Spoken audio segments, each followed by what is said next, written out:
All right, to another alert now. The Trump administration now calling on world leaders to condemn North Korea after the rogue nation successfully conducts an intercontinental ballistic missile test. Kim Jong-un claiming that he can now strike anywhere in the world. So what happens next? Joining us now, Hudson Institute fellow and national security expert Rebeccah Heinrichs. Rebeccah, thank you very much for joining us. Good morning. So Nikki Haley is calling for an emergency meeting with the UN today. President Trump, along with South Korea, retaliating yesterday, launching missiles into the sea, showing that they can respond to this. But then we have Russia and China saying that, North Korea should stop, but we should also stop, along with South Korea, our wide-ranging military exercises in that area of the world. So what do you think we should do? How should we respond? Well, the United States should continue showing our ironclad commitment to South Korea and Japan. We should not stop military drills. These military drills are meant to demonstrate the commitment of the alliance and also demonstrating that the United States is willing to use force if needed.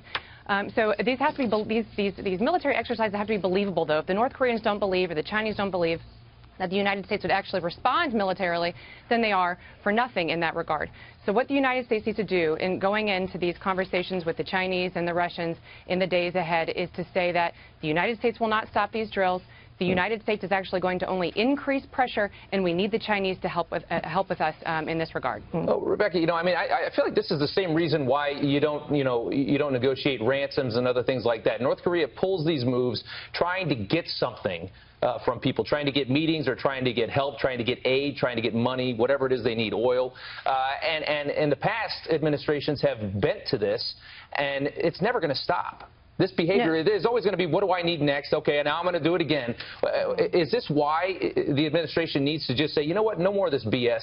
We're going to neutralize the problem? Well, this is an American problem as well. This is an important point. The Chinese are not going to see North Korea as a problem until the United States makes it a problem for the Chinese, and that means it's probably time for the United States to start implementing increased secondary sanctions against the Chinese entities that are continuing to enable the North Koreans. The North Korean regime is irrational. This is an unreasonable regime. It's a regime that's willing to starve its own people, put its people in camps, torturous camps, political prisoners. They're not going to be reasonable when it comes to negotiations, and President Trump should reject that idea out of hand immediately. But we've had sanctions against them at least until, since 2006. They've had, at least 5 nuclear tests. They have threatened a 6th one. So what additional sanctions can we do? Are the sanctions against China the answer to it? Well, yes, China still accounts for 80% of North Korean trade, and so without China, North Korea is completely shut off. It really needs the Chinese, and so the Chinese cannot continue to pay lip service to the Trump administration about helping. They are the North Korean enablers. So again, the United States has to make this a problem for the Chinese, and that means a tough situation between the United States and China. We've got other issues we want to deal with them, but we cannot allow American cities to become essentially held hostage by North Korean intercontinental ballistic missiles. We cannot allow that to happen. So we got to get very, very serious about handling this problem. The Obama administration kicked the can way down the road. It's now a problem for the Trump administration.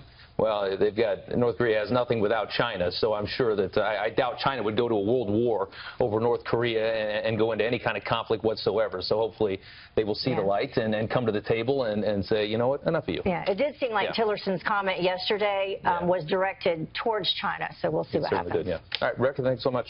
Thanks.